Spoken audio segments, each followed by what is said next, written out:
Very happy to be here with you and your wonderful wife Joyce, and with Michael, thank you, and the city for how generous you've been with the grants, and to be part of this wonderful organization. And Gregory with Weingart, what you're doing to have us today and to be part of this on an ongoing basis is just wonderful. You know, most of us here today, we're very fortunate because we have jobs. And we get a little piece of paper occasionally called a check, and that check can come from a factory or a bank, an organization or a movie studio, and we consider that our income, we consider that our wealth.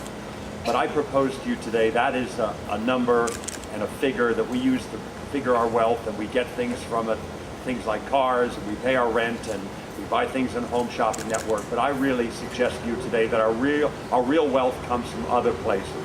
It comes from clean air and clean water and good healthy soil. Those are the essentials that we need to live. The other stuff is gravy. It really is.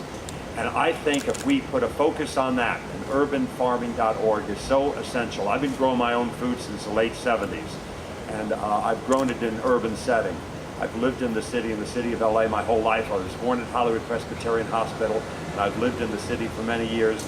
And it's so essential that we value that. We put a value on that. That other stuff is wonderful stuff. You can go online and buy a Thigh Master. You can buy other stuff with your stuff you call income. But the real income, our real wealth comes from, as I said, clean air, clean water, healthy soil. We need to really focus on that, folks. And it can't all be out in large farms and places. My ride is here. 1 second, I'll be right out.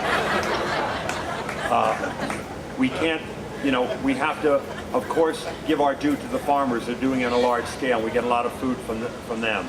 But we also must, as Richard suggests, take responsibility ourselves and have projects like this where we're feeding people and making use of this space. I've been a horizontal farmer for years. I'm so blown away by the notion of this vertical farming, to have living walls and have them made out of food, because we can do it. We can make compost out of a lot of organic matter and not truck it away and put it in something called a landfill where it'll never be used again.